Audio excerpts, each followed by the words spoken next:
Hello friends, welcome to another episode of Study Abroad podcast. Today we are going to continue with the topic of studying in abroad. Today we have an alumni of University of California, Miss Muskan Arora. She has done her graduation in public relations. University of California is listed in top 10 universities by US News and World Reports.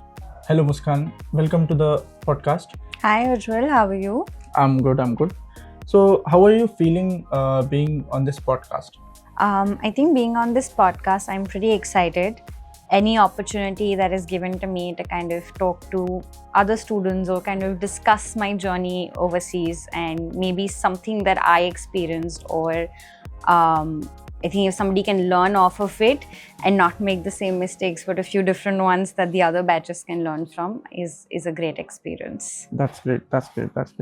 So starting with the questions, when did you apply for the University of California, Irvine? What was your initial decisions for the study abroad? Please brief us about the journey, your time in US. What made you to go for the study abroad? Right.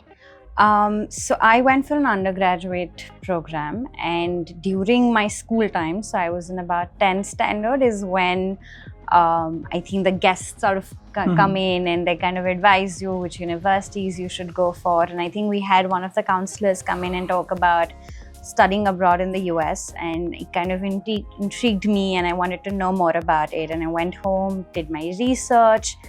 I think I'd also watched a lot of these shows that was just inspired of the American life and everything, and it made me feel like I want to be a part of it, the exposure that's going to come with it. So I felt pretty excited. In about the end of my 10th standard is when I started visiting these education consultants. I think they're very popular in India for study abroad, specifically in the US.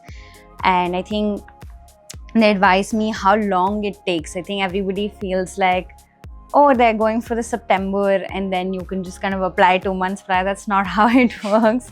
It's a 2-year-long journey that a student goes through, from preparation of their entire documentation. Specifically in the US universities, they take your mark sheets from the 9th standard, so your 9th, 10th, 11th, 12th, for the undergrad that I can speak for. And then they ask you for a lot of extracurricular activities. That's when you start engaging into a lot of these internships, specifically in your summer breaks. Also, you kind of start collecting everything that you did holistically, not just your academics, but everything else, compiling that together. I mean, I think now the SATs and the IELTS have been waived off for a few universities in a few countries, but at my time that wasn't the case. So I had to prepare for my SAT exam, get that registered, give that exams, and do my IELTS. So I think it's a very, very long process, and specifically for an undergrad student, while they're also doing their 11th and 12th grade and are in school and going through all of that, it's a lot of planning. I think my parents were supremely supportive at that point, and they helped me manage all of this. My mother, I remember, would pick me up from school, take me to tuition for my CBSE exams, and then take me to the SAT coaching center. And preparing for all of that together was challenging, but I think what I gained out of that experience was supremely fruitful. That's great. So, what were the challenges that you faced in your journey during your application process, maybe in finding accommodations, and how did you overcome the challenges? I think every day is a new challenge, right? Because Yes. you're trying to do something extremely new. I think I was a first generation in my entire family to go overseas for education. So we were going off of what you read of Google, what your education consultant would tell you, some distant relative's daughter, if they would have gone, you kind of, hear off of them how it went. So it was challenging to kind of get the right information. My first year was smooth as compared to what kind of came through later, because you just go live on campus. Things are a lot easier. You're 18, so you're fresh. You want to learn off of everything that's there. But my batch was the unlucky one, which had COVID hit through it. So just right in the middle, 2020, 2 years into college is when COVID hit, and we had to all come back for about 6-7 months to India. When I was going back after that break as a young adult was when things got a little challenging for me. I think this story might be interesting or something that everyone can learn off of. That I went through an accommodation scam while I was flying back to the US post-COVID. So I had reached out to this American lady off of Facebook Marketplace. I think, God, nobody should use that as a source to get their accommodation. But, you know, when your hands are tied and you don't kind of have other sources, you go through it. She was offering a place at a very, very attractive price point, and I kind of fell for it. I reached out to her. She sent me a lease. She sent me like a fake identification of her. She said, I've kept the keys, you're all good. And she asked me for 1 month's rent as deposit. Because I'd been in the US, I understand what that address is, and it kind of made me feel like fair, like it's close to my university. Also, the rent seemed pretty appropriate.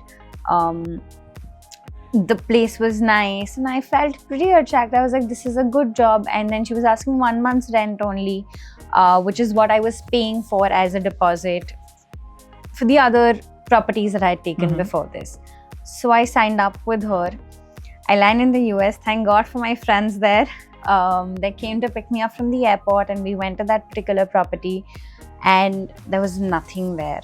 So there was no property. So there was like, it was a property, but it was under a completely different organization. It wasn't hers. There were no keys. There was a man already living in that apartment who probably owned that apartment, and he was just like, who are you? Like, just kind of, why are you here? And I kept calling her from my phone. I probably took another friend's phone and called her. And she just said, yeah, like, you're an international student. What can you do? So I was like, okay. So I did kind of, reach out to my bank, filed a complaint and all of that. But at that particular moment of time, I am just helpless. Like, where do you go? Your friends can keep you for a day or so, but then you also want to kind of get your own place. Thanks to the Indian community that's established, specifically, I can speak for my own university. I had a very well-connected network. So seniors and also the younger people who just joined in. So we had this Indian club on campus who would do all of these annual functions and would do a Diwali party and a Holi party. That would just bring the Indian community there, and nobody should feel homesick and feel like everybody back home is celebrating these festivals and has a support system, and we're all alone here. So I reached out to them that, do you know somebody who's looking to kind of let out their space or looking for a replacement? And that's how I found my way. And within like a week or so, they got me a house. And I mean, that worked out for me, touch wood. But I can't even imagine if somebody who's a first year, fresh 18-year-old, if they go through something like this, it's extremely hard to kind of navigate through it. So just watch out, choose the right accommodation. But yeah, in terms of challenges, you face a lot every single day, but then you grow from it. Yes. And that's also, a lot of people say that study abroad is like an investment, and then whatever job opportunities you get is like a return on it. But that's not true. The return is in so many forms, is that when you sit in a group of people, the kind of experiences you hold so close to your heart is something that the other one can never even know. Yes. The kind of exposure and the things that you learn on an everyday basis. Yeah, daily basis learning. That frames you into a different person and kind of a very strong personality. So I think I would just advise everyone to take each day how it's flowing, learn from it, and just make sure one doesn't repeat the same things all over again. Yeah, like so just new mistakes every day. Like, make mistakes, but don't repeat the mistakes. Yeah. So what were the COVID challenges you faced there? What was your experience? Right. I think for COVID, I very, very clearly remember I was in my school, like the university cafeteria, and it was full of students, and suddenly we received an email, and within like 8 minutes, the entire university was empty. 8 minutes? Within 8 minutes, the entire university was empty. Everybody was rushing back to their own kind of either their dorms or their apartments, and kind of wanted to figure out how life is going to look now. I think the worst part about COVID was just the uncertainty. not just for any student studying abroad or somebody in India working. I think everybody faced the biggest challenge of uncertainty. Yes. You know, not knowing what lies ahead, what lies tomorrow, and that's exactly how we felt.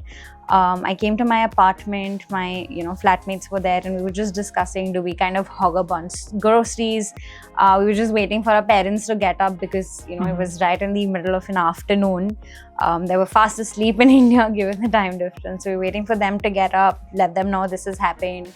The parents' reaction was, you guys come back as quickly as possible. But the flights weren't there. A few of them had so many, conditions. If you land, you probably have to go for a 14-day isolation. Yes. So there was just so much uncertainty. We didn't know when we could come back. If we go back home now, we had our final exams was in the month of March. So our spring intake ends there. So we have our semester end exams at that point. We didn't know how we're going to do that. Is it happening? Is it not happening? Is it going to be online? We all just kind of recorded all of our lectures, sat on a flight to India, doing our prep for the exams, not knowing what's going to happen once we land in India.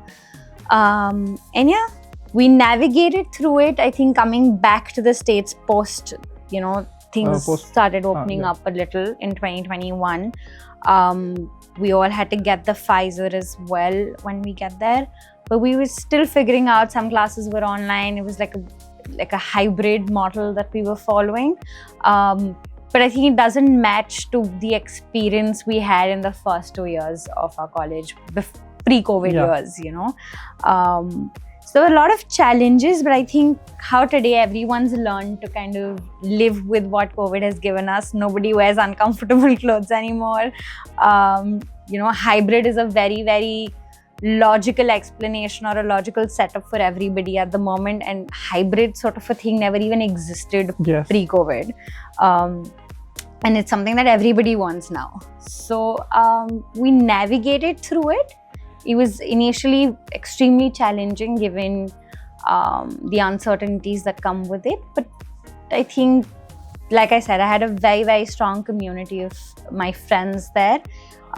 We were a few international students, extremely close to each other, almost like family. So we together, our parents were also connected. We were also very, very close. So we together kind of navigated through it, and nobody was alone, I think, anywhere.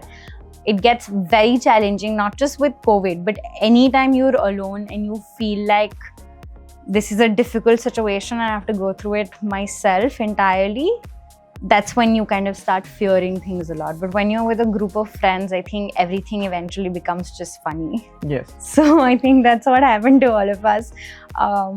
Even when we had our masks on and were coming back to India, we were just kind of, there's laughter in misery, and that's exactly what was happening to us there. But I think COVID gave us a very good learning as well. Like, it gave us the learning that life is uncertain. Yes. Live it and live it to the fullest. Yes, 100%. I think that's exactly how we lived our 4th year. Given the number of vacations we took in the name of, it's our last year in the US. But yes, so you always kind of now should start living each day, and time goes by really fast. Yes. I think when we landed in the US, we felt like we have 4 years, we can do so much, but how time went by, none of us know. I think when we all meet sometimes, I think now we meet once in 6 months, but we all reminisce about how just kind of hanging out in one person's apartment all night and playing online games together and sitting in the same room was so much fun, and now we're all busy in our lives working. So Muskan, how did you manage the pressure of academics, like social life, and possibly even working while studying? Like, what are the experience with the peers there? Right. I think when you're studying abroad, one thing that helps is that you don't have a lot of family commitments or any family responsibilities, right? So your entire day is your own. It just depends on how one plans it. Yes. When you're there, you want to do everything, and it's important to do everything, right? I want to kind of take care of my academics because the US education system is a lot stricter than any other education system. So you really need to study. Secondly, I think it's important to work part-time because the lifestyle there is a lot more expensive. And how much money will you take from your parents, right? So you want to make at least sustaining your life there possible with what you make off of part-time money. And then you also should do a lot of extracurricular because that's part of the US education system. They kind of look for all of that if the student is holistically developed. And if you kind of just leave that, what's the point, right? So I think what was very, very important, and our welcome week at the university was very crucial. I think each day they kind of gave us a lot of lessons that if we kind of imbibe in our life, we'll be able to navigate through the study abroad in the US life. So I think one thing that was extremely crucial was planning your own day well in advance. So there was this anteater is our university's mascot. So there was this anteater planner that was given to us by the university, and that's what I used, is where you can plan your entire day. So how, like in our corporate lives, our calendar is always planned, right? We always tell each other to mark the calendar, and we follow that to the T, and that's how we get everything done. That's something that I've learned off of my days in the US only, is that it was very, very crucial to mark everything on your calendar. This is the time I'm going to take a break from my day. This is when you probably go to the gym. This is when you want to do your, you want to spend some time at the library. This is when you want to go for that Bhangra class, So there's so many things that you want to do, but you have to plan it well. You have to plan the day. Yes. Even for part-time, you could only do about 19.5 hours a week. So you spread it evenly, you know where your shift is, and that's how you can plan. Maybe I wouldn't want to do that extra workout class today just because I had my part-time shift, right? I could kind of schedule it for the other day. So you don't compromise on your energies, you don't compromise on your life there, but you plan it well. I think I'm a firm believer if somebody has planned their day, they will have some spare time only left out of it, and they will get everything done. And somebody who's not planned, they will do 50% of the planned person's work and still feel a lot more exhausted than the other one. So I think just totally agreed with planning was the key.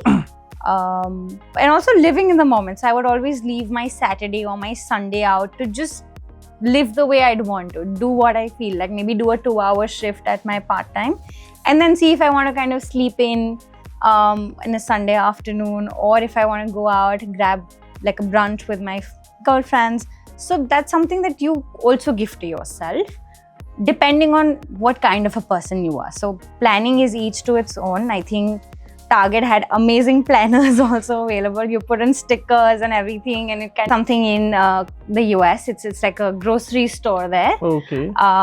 Which has everything. So Target will have clothes, will have stationery, will have alcohol, will have food, will have literally anything and everything that you need, you will find at Target. Okay. So Target would have these beautiful planners with a lot of stickers in it. So you could make it very exciting. You could put your best friend's birthday there. You could put your birthday and you put a sticker. If there's like a workout class, you could put that sticker, and so it just kind of to each its own. My male best friends would look at my planner and feel like this is some kindergarten's notebook that it is, with so many colors and stickers, but it would just make me feel a little excited to look at my calendar. So to each its own, but that's also something that kept the day going and exciting for me. So as you have mentioned about the education system in United States, like what were the key difference between United States education system and Indian education system?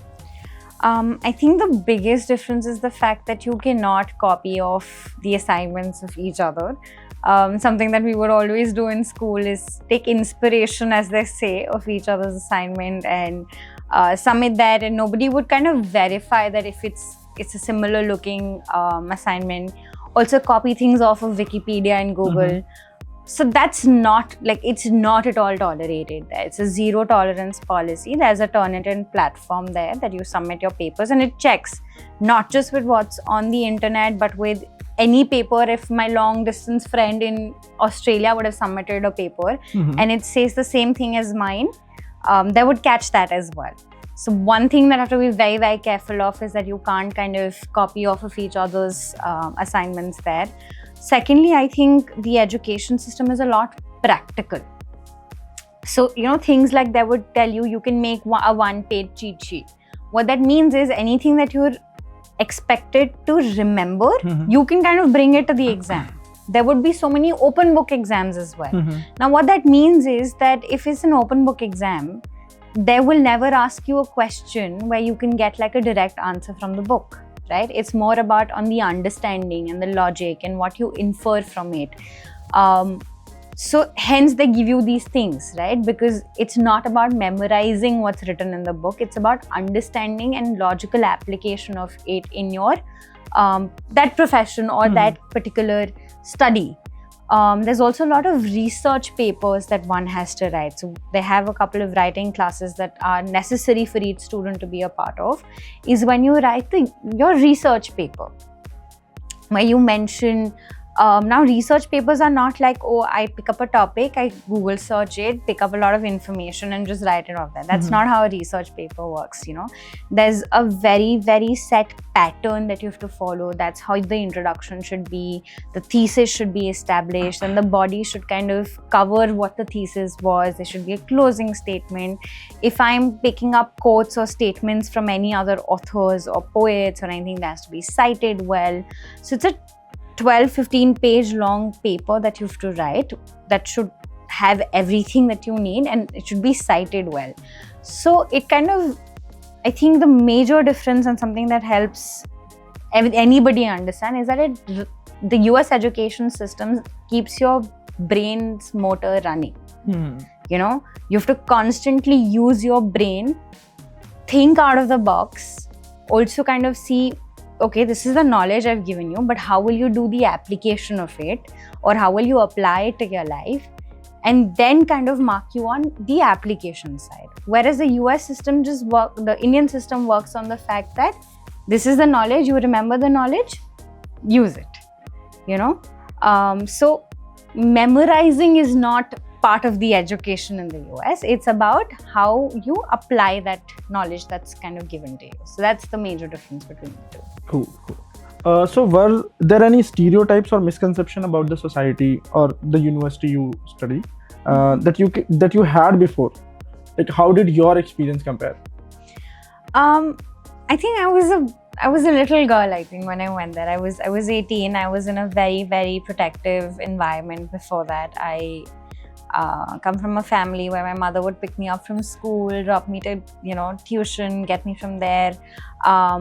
If I had to go out somewhere for just like fun, my own car and my driver would accompany. So I come from a very, very protective background. So I never really imagined what my life there is going to look like. I just thought it's going to be just fun coffee runs to Starbucks with my girls and just kind of interacting with the Valley girls the way they speak. And that's all I had imagined it's going to be like. I never thought what the education system is going to look like, what I'm going to make out of it, how I'm going to develop as a person. I knew I wanted to go abroad. I knew I wanted to go to the States. I knew I wanted to make something out of my life. But everything else, I just figured on the way. So I didn't really imagine anything. When I went to the States, when I saw my first dorm, I was like, okay, this isn't as fancy as I probably thought it should be. Or when I attended my first class and they were kind of writing on that white board that falls, that projector board. And I was like, oh, we had extra marks in school. This isn't that crazy anymore. So everything that they were doing wasn't that crazy for me, just because I'd come from a good school in India as well. India was extremely developed at that point as well. I think we don't give the country credit enough for it, but we were extremely developed, when I went there. So nothing was too surprising ki I've come in America and this is how crazy it should be. None of it was like that. Even the hospitality was so sad. My parents stayed with me in LA for like 2 days and we had to like literally call them 10,000 times for a water bottle. And if you go to any hotel in India, they would probably get you like water bottle with snacks and everything within like 5 minutes. if we even talk about worth for money, I would rather spend a lot on like a vacation in India and get the best hospitality possible than there. So nothing was crazy in terms of infrastructure, but sure, the education system, their way of teaching things, their exams, the way they would conduct it, what was expected of you as a person, I think all of that was what framed me that it did today. So I wasn't fascinated by the surface level infrastructure things that US would offer. Yes, I was very fascinated by Valley Girls and the way they speak and their Starbucks runs. But apart from that, everything else was more deep-rooted into just how it would develop me as a person. Also, I'd never lived away from family.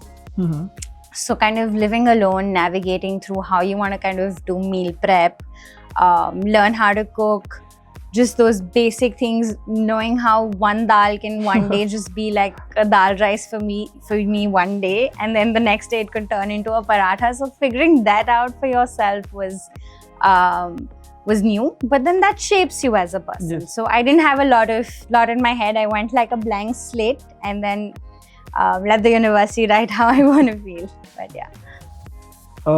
So there are some misconceptions regarding Indians, discrimination there, and just explain about it, and what is Me Too movements there? Like, have you ever? So just explain it.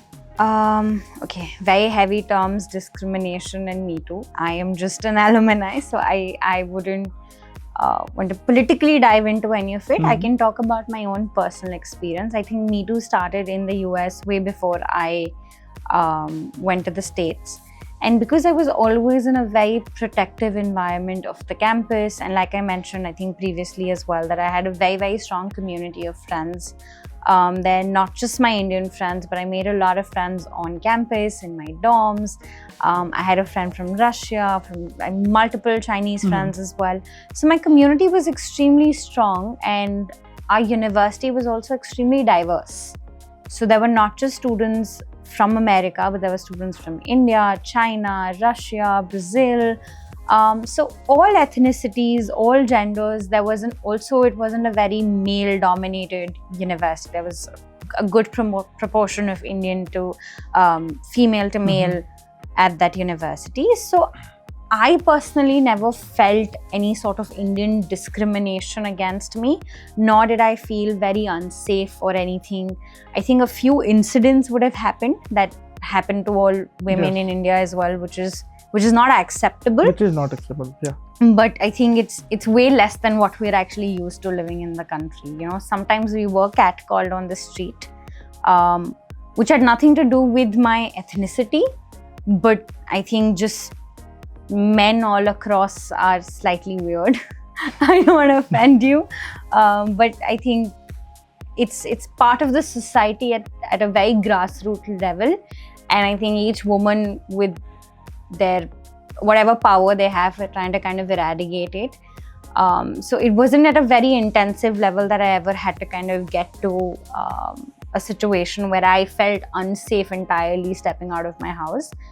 And in terms of discrimination, all I can say is they had a little bit of misconceptions about India, right? Even the Indian Americans there probably had never gone back to their hometown, in ages. So even they didn't know what India is. So the Indian Americans there also had misconceptions about India. Their parents had come from a time when, there was a small village in Punjab, and that village has now become like a tier 2 city at the moment. But even their parents aren't aware, because that's how long back they left the country.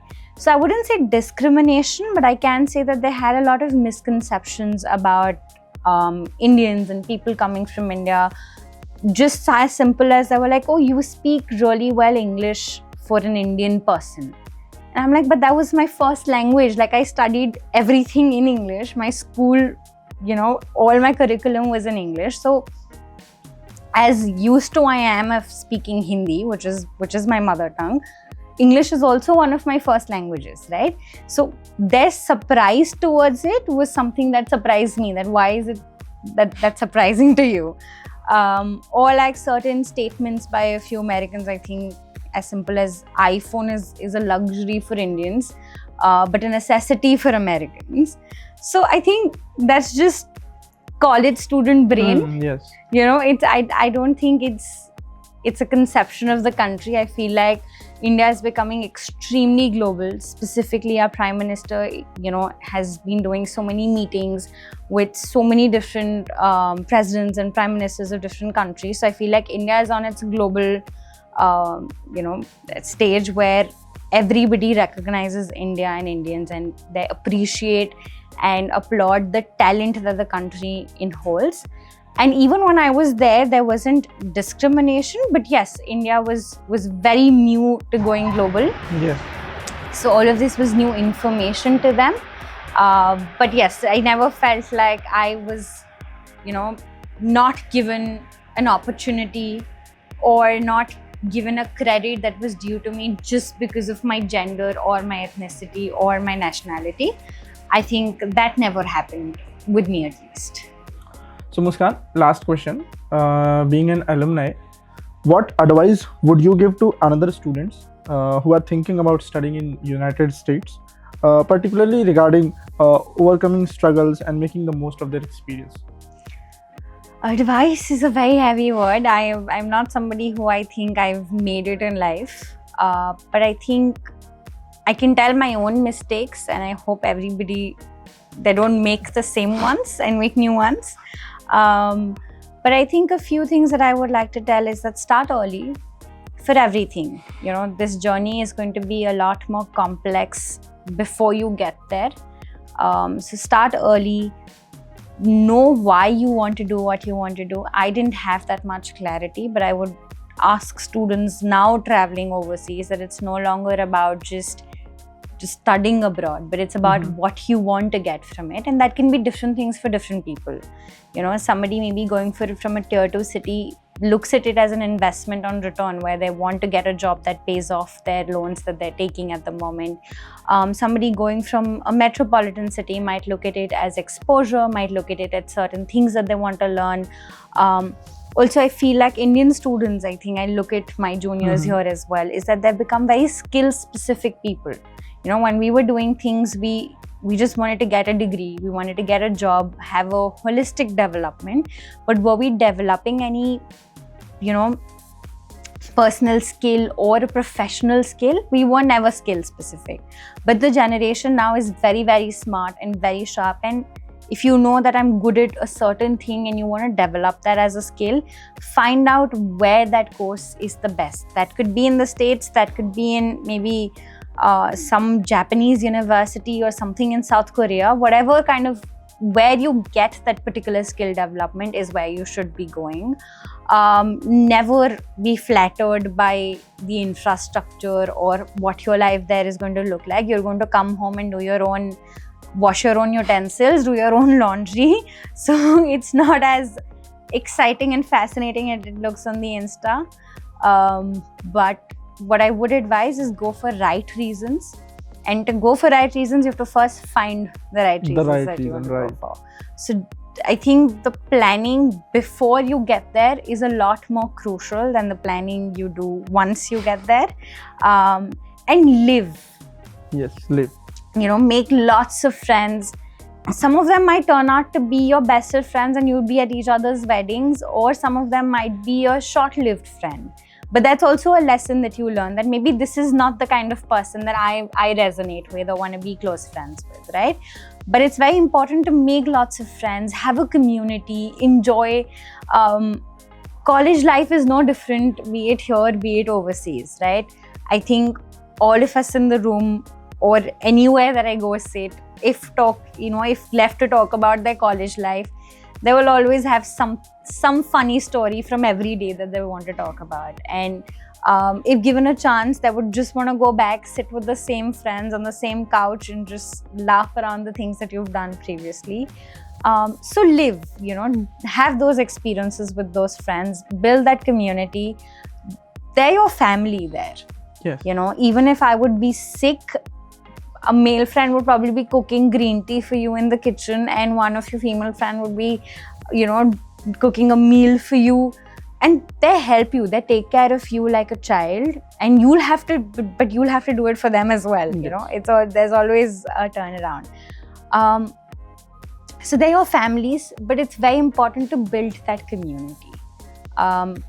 Even if you're an introvert, you know, you have to go and put yourself out, see what the world has to kind of offer you, see what the university has to offer you, be part of so many programs, join almost all skill specific clubs that you can, that will help you find what you want to be. You know, because if you don't do all of that, you will then just be forced to follow a traditional path. How you say that Indians have a traditional path, that they'll do engineering, then do MBA, then do a particular job. If you don't want that, then you have to put yourself out to find what you want and what your passion is, what you're good at, and what do you want to do for a living eventually. So I think my advice to everybody is plan well why you want to do what you want to do. And live. Just put yourself out in the open, kind of let the universe throw the experiences at you, and you experience all of that to the fullest. Thank you, Muskan, for all the information you shared with us, with the students, and I hope your journey would be very beneficial for the upcoming students. Right. Thank you so much for having me here. It was my pleasure. And I hope every student that's watching this just kind of doesn't look at it as a boring lecture that I'm here to give.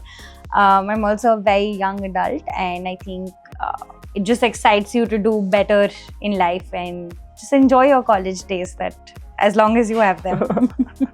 So yeah, being there or being in your college days, or being in a day, like, you need to live each and every moment.